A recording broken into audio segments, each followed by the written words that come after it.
With F123 now out, I thought now is the perfect time to look at just where to start in-game. In this video, I'm going to take a complete look at F123 and produce the ultimate F123 beginner's guide video.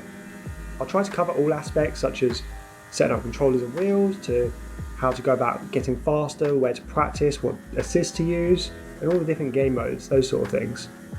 So I want to start just by kind of giving a little overview of this year's Formula 1 game and some of the changes that have been made from last year. If you did play last year's F1 game, you won't notice a whole load of new things. Instead, this year's game focuses more on kind of minor improvements and a few extra game modes. One of the big statement changes to F123 is the re-inclusion of the Breaking Point game mode. This is a mode which features a much more scripted approach to racing, with cutscenes to drive a new narrative through F123. Outside of Breaking Point, the favourite game modes such as Career, My Team, Championship all return, which some of them allow players to create their own team and race through multiple seasons. And there's also the new F1 World, which again allows you to kind of compete online and do events, those sort of things to help build your car and build a fictional team, which is kind of cool.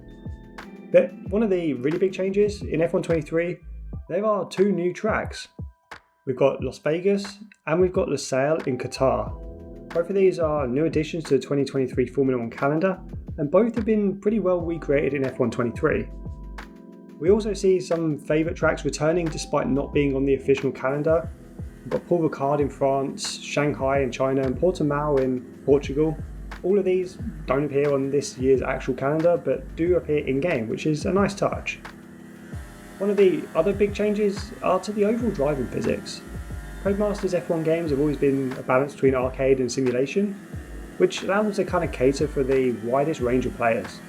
In F123, that trend is still true, but some of the changes focus on making the car slightly more realistic to drive, and a little bit easier as well, especially in terms of traction.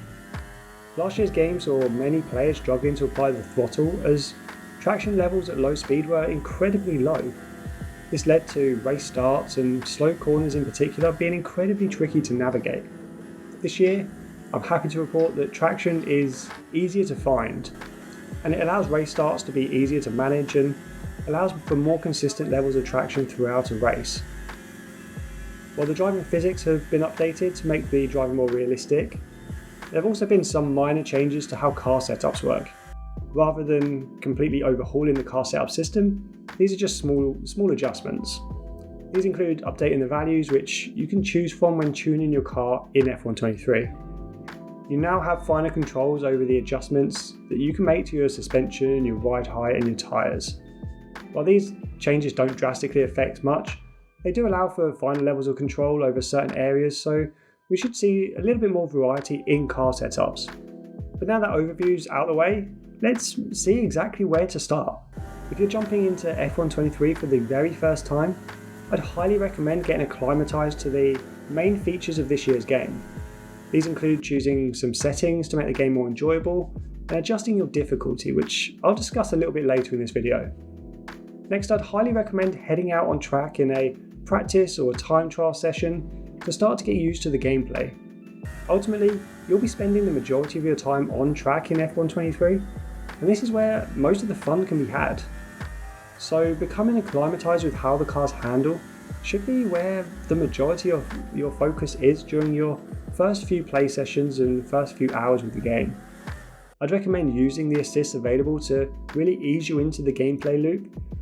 These help you familiarize yourself with the tracks as well as how the cars behave under braking, acceleration and during gear changes. If you want to experience the thrill of racing wheel to wheel pretty early on, you can use the Grand Prix mode to run a single race session. This lets you race against the AI with zero consequence, and I'd recommend taking part in a few Grand Prix before jumping into, say, Breaking Point or starting a career mode. But before you do start racing on track, I'd highly recommend setting up your racing wheel or your controller.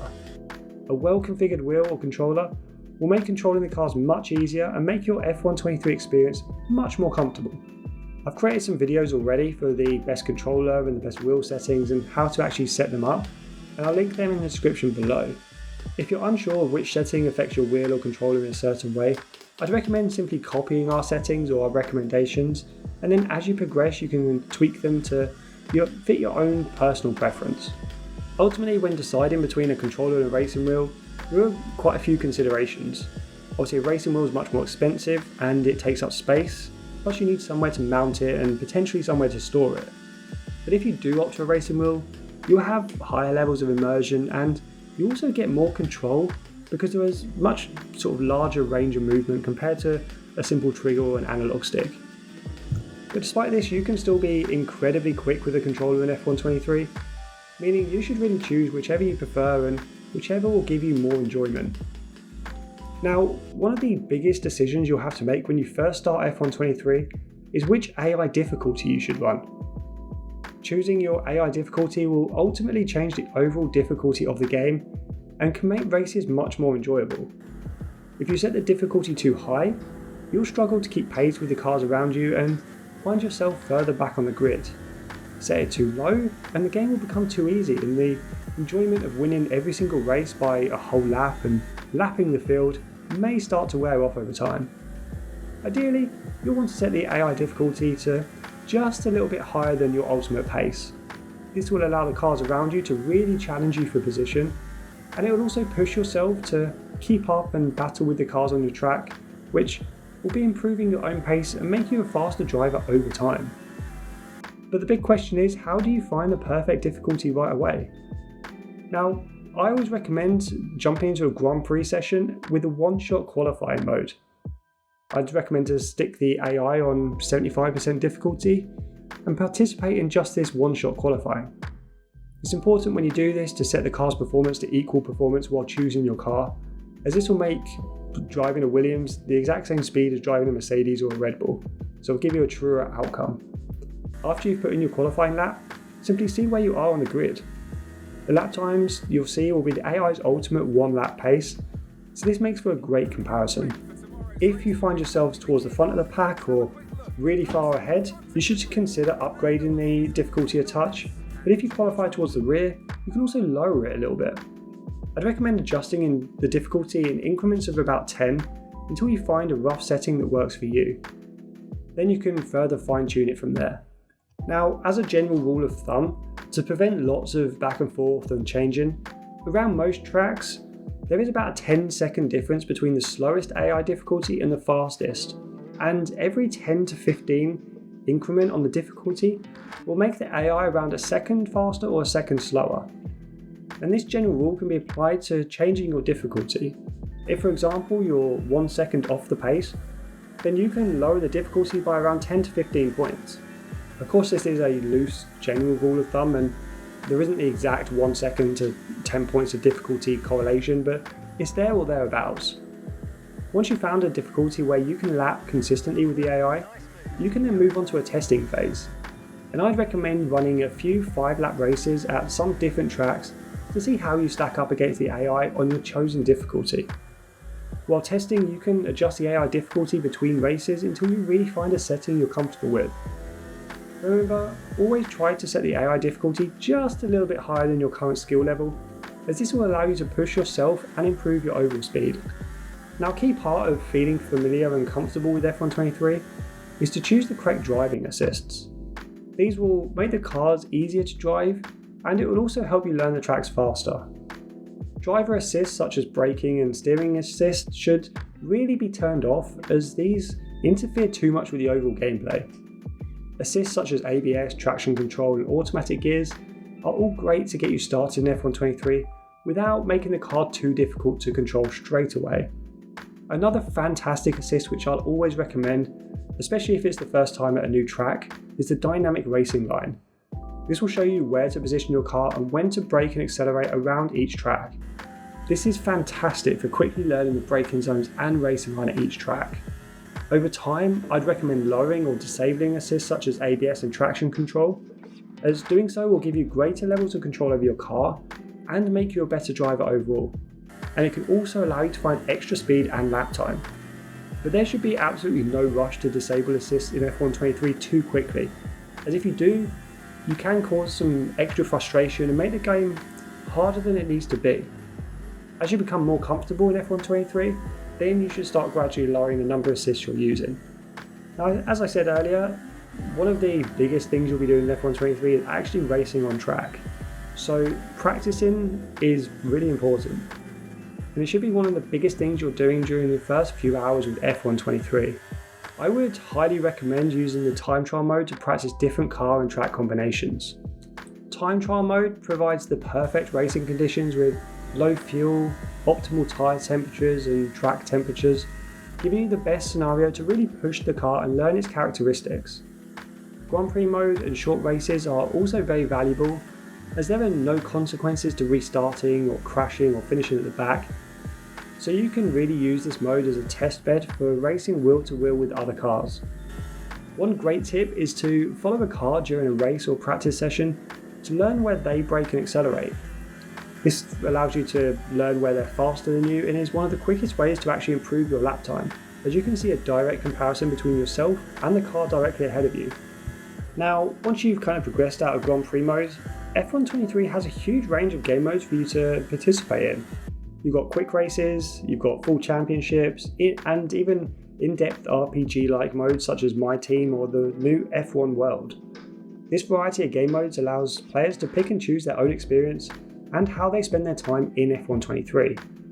I'd always recommend starting with Time Trial and Grand Prix, as I've mentioned earlier, as this really helps you to learn the game and help you feel comfortable. But then once you're kind of getting to grips with F123, I'd recommend moving into, say, Breaking Point or the My Team mode, as this allows you to invest your time in a more in-depth game mode. The Breaking Point game mode is a continuation of the story that I think we last saw in F121, and it's very much a story-driven game mode with cutscenes and actors, kind of a little bit like Drive to Survive. F1 World is a new game mode for this year's game, and it's an evolution of F1 Life from F122. It gives you your own car to customize and upgrade, with upgrades being earned over time for completing different objectives and finishing events. You can compete in different events, in multiplayer racing, and in scenarios in this mode, and it provides a kind of mini RPG style experience. The real meat is in the My Team mode, which allows you to really create your own team and car and compete against other drivers and teams in F123. This is kind of like the really in-depth RPG style career mode where you can run multiple seasons, hire fire drivers, and progress your car and challenge for the championship, that sort of thing. Now, choosing your favourite team and driver in F123 is a decision that affects a lot and also not very much at the same time. Each real driver and team competing in the real 2023 F1 season is represented in this year's game, as is the performance of their car. When competing in races and single player modes, you can choose any driver to race as, and each car has a different performance level, meaning if you choose to race in a Haas, your car will be much slower than if you chose a Red Bull or Ferrari. It also changes the look of the car you'll be racing, giving the game a slightly different aesthetic. Elements such as the in-game steering wheel and camera angles will also be different from car to car. Ultimately, choosing your team and driver can come down to picking your favourite driver or dictating your own difficulty and choosing the style of race you'll have.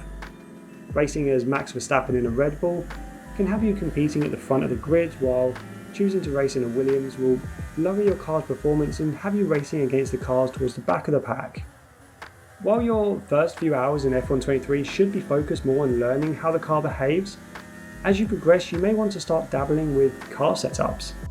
You can change various aspects of your car setup, and these changes can have a big impact on your car's performance and overall handling. There are various aspects of your car setup that can be changed, with each one changing the car's handling in a different way. And each track will also require a different car setup. Slow tracks such as Monaco favour high downforce setups, and faster tracks such as Monza require low drag setups. To provide a little bit of explanation about car setups, I'm going to run through each area in kind of loose detail just to give you a bit of an overview. Now, your aerodynamics is the first setup option you have, and this affects the downforce of your car. Higher downforce levels will slow you down along the straights, but they'll give you more aero grip through the corners, making you slower on the straights and faster through the corners. Your differential changes how each rear wheel works together while accelerating and decelerating. These settings can change how your car behaves on the entry to a corner, along with how much traction you have on the exit of a corner. The geometry setup in F123 changes the position of your tyres in relation to the track. Adjusting the tyre and camber will bring more or less of your tyres into contact with the track and can affect how much mechanical grip you have mid-corner, as well as how much drag there is down long straights. The suspension setup changes how soft or stiff your car suspension is. Stiffer settings can increase your pace through faster corners by preventing body roll and increase responsiveness, while a softer suspension setup will allow you to ride curbs easier without as much of an issue and generally provide a more stable car. Your brake setup directly relates to how much braking performance you have, with your brake bias changing how much braking force is sent to the front or rear brakes, which can have a big impact on how your car behaves under braking. Finally, your tyre pressure setup will alter how quickly your tyres heat up and the overall temperature while on track. And the pressure should be adjusted to avoid overheating to prevent tyres from wearing too quickly during a race. Now, once you've spent a bit of time with F123, there are further settings in game mechanics you can look into which I haven't mentioned yet. Elements such as the race strategy and when to pit during a race, along with advanced driving techniques, can improve your pace, immersion, and most importantly, your enjoyment. But overall, F123 offers a lot of different ways to enjoy the game, from casual races to ultra competitive multiplayer racing and RPG game modes like My Team Career. Whichever game mode you choose, the important thing to remember is to try and maximise your enjoyment out of the game. You can do this by setting the correct difficulty and assists to not make the game too hard too early. Then over time you can lower the level of assists and increase the AI difficulty to present yourself more of a challenge. Hopefully you found this guide useful, and it's worth noting that we do have a lot more in-depth guides on specific areas such as wheel settings and how to set up your car, for example. You'll find a lot of those on our channel or over on simracingsetup.com, where you can read the guide or watch the video. And if you want to be notified when more videos drop, as I'll be releasing F123 videos daily, hit that subscribe button and the alert bell to be notified. Also smash that like button and comment below as well, just to really help improve the YouTube algorithm and get this video out to those who may not have seen our channel before or may not be recommended by YouTube. But for now guys, I will see you on track.